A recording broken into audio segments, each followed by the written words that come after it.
Salut, bienvenue à tous sur cette nouvelle vidéo. Eh bien, Didier Arafat, de son vrai nom Ange Didier Ouan, né le 26 janvier 1986 à Yopougon, est mort d'un accident de la route le 12 août 2019 à Abidjan, est un chanteur, compositeur, parolier, danseur, chorégraphe, producteur et arrangeur musical ivoirien. Il est considéré comme l'un des plus grands chanteurs d'Afrique subsaharienne. Il est également appelé le roi du coupé-décalé du fait de son influence considérable sur la culture musicale ivoirienne. Nous verrons dans cette vidéo les 10 choses que vous ne savez peut-être pas sur l'artiste. On y va. Et surtout, avant de continuer, n'oubliez pas de vous abonner.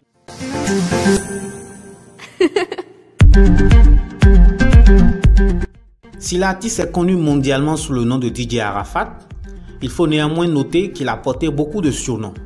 Ces surnoms sont des appellations que se donne l'artiste en relation avec un événement marquant de sa vie ou de sa carrière. À titre d'exemple, nous avons le surnom d'Influenmento qu'il s'est attribué au lendemain de la publication par le magazine Forbes en 2015 du top 30 des artistes africains les plus influents dans le monde.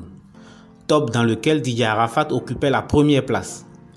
Il s'est ainsi fait appeler Yorobor, Commandant Zabra, Barracuda, le Thémistocle, le Zeus d'Afrique, Birus Sama, avant de finir sa carrière avec le surnom de Daishikan.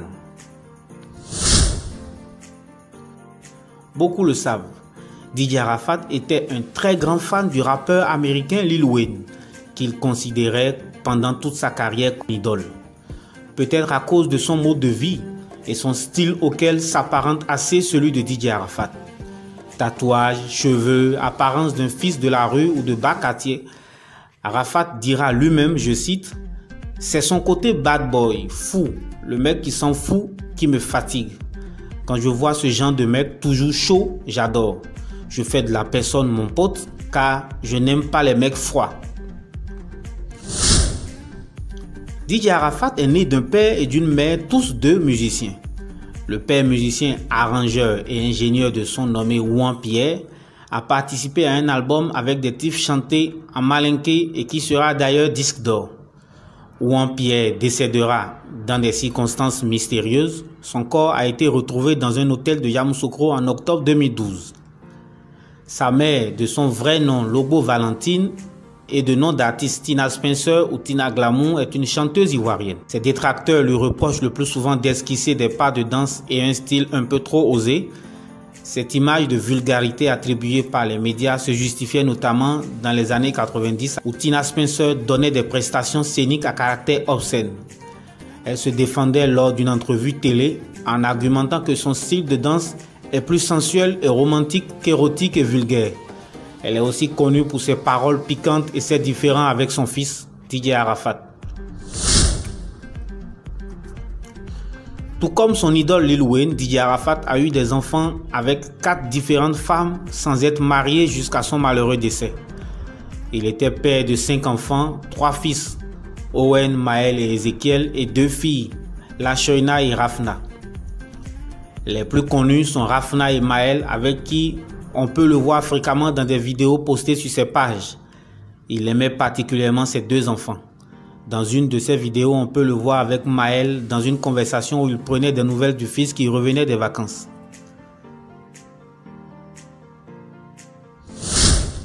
En 2008, Didier Arafat, encore très peu connu, a été rapatrié de la France. Le roi du coupé-décalé y était allé sur invitation d'un promoteur de spectacle avec qui ils ne s'accorderont pas par la suite. Ces documents lui seront confisqués par ce dernier et un jour, pendant qu'il se baladait, il sera rattrapé par des agents de police puis rapatrié en Côte d'Ivoire pour faute de papier. En 2012, il sera sacré meilleur artiste d'Afrique au trophée Kora Award, devant l'Algérien Cheikh Khaleb et le Nigérien Davido. Il faut dire que les Kora Awards sont, jusqu'en 2012, date de la dernière édition, des récompenses attribuées dans le domaine musical à des artistes du continent africain, à l'image des victoires de la musique en France ou des Grammy Awards aux États-Unis. On connaît Didier Arafat pour ses dérives et ses frasques. On se rappelle la bastonnade qu'il a infligée à l'une de ses copines qui l'accusait de l'avoir trompé avec son manager. L'artiste a même brisé une assiette sur sa tête. Lors d'un spectacle, Arafat a également violemment assommé un fan venu l'agripper sur scène. Mais ce dont l'on se souviendra le plus, c'est cette vidéo diffusée sur les médias sociaux par l'artiste où on pouvait voir un jeune homme à qui il serait en train d'infliger une correction pour usage de stupéfiants. La vidéo dans laquelle on voit ce jeune homme nu a suscité l'indignation sur la toile. Le père du jeune homme portera plainte et l'artiste sera condamné à 12 mois de prison ferme et une amende de 20 millions de francs CFA, soit environ 30 000 €. Il se réfugiera en France jusqu'à ce qu'il soit gracié par le président de la République, Alassane Ouattara, lors de la mesure d'amnistie rendue publique à l'occasion de l'anniversaire en 2018 de la Côte d'Ivoire, son pays à l'indépendance. DJ Arafat était connu pour sa passion à la moto, mais il était également connu pour son goût pour les belles voitures. Durant sa carrière, le Zeus d'Afrique a possédé beaucoup de voitures, dont une BMW série 4 cabriolet de 2017, remportée aux Awards du coupé décalé d'une valeur de 30 000 €, une Jaguar F type coupé d'une valeur de 80 000 € et une Porsche Panamera. Après son décès, ces voitures se retrouveront d'ailleurs dans un scandale de vente illégale sans le consentement des ayants droit. Si le mot chinois désigne habituellement un citoyen de la Chine, dans la sphère de la musique ivoirienne et particulièrement du coupé décalé, ce mot désigne les fans de l'influenmento à cause de leur nombre. Leur nombre est estimé à plusieurs millions en référence à l'ensemble de ses abonnés sur ses réseaux sociaux.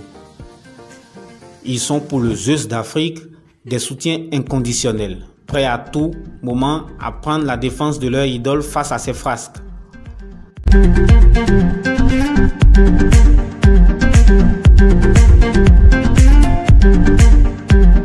Malheureusement, après ces obsèques, ce sont eux qui profaneront sa tombe car animés de doutes sur la présence de la dépouille réelle de l'artiste dans sa dernière demeure.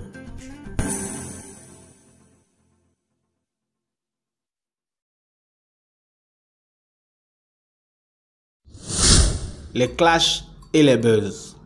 Si les buzz sont connus aujourd'hui comme une technique commerciale consistant à susciter du bouche à oreille autour d'un événement, d'un produit ou d'une offre commerciale et ce, faisant des retombées dans les médias, ce phénomène a connu ses débuts aux États-Unis et s'est énormément développé à partir des années 2010. DJ Arafat est l'un des précurseurs de ce type de phénomène dans le monde musical sur le continent africain.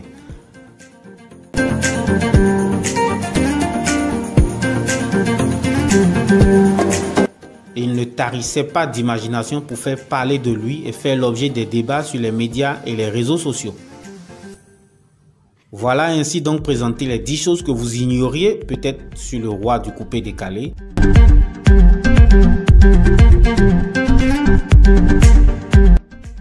Si vous avez aimé la vidéo, n'oubliez pas de liker, laissez-nous également un commentaire et surtout abonnez-vous à tout.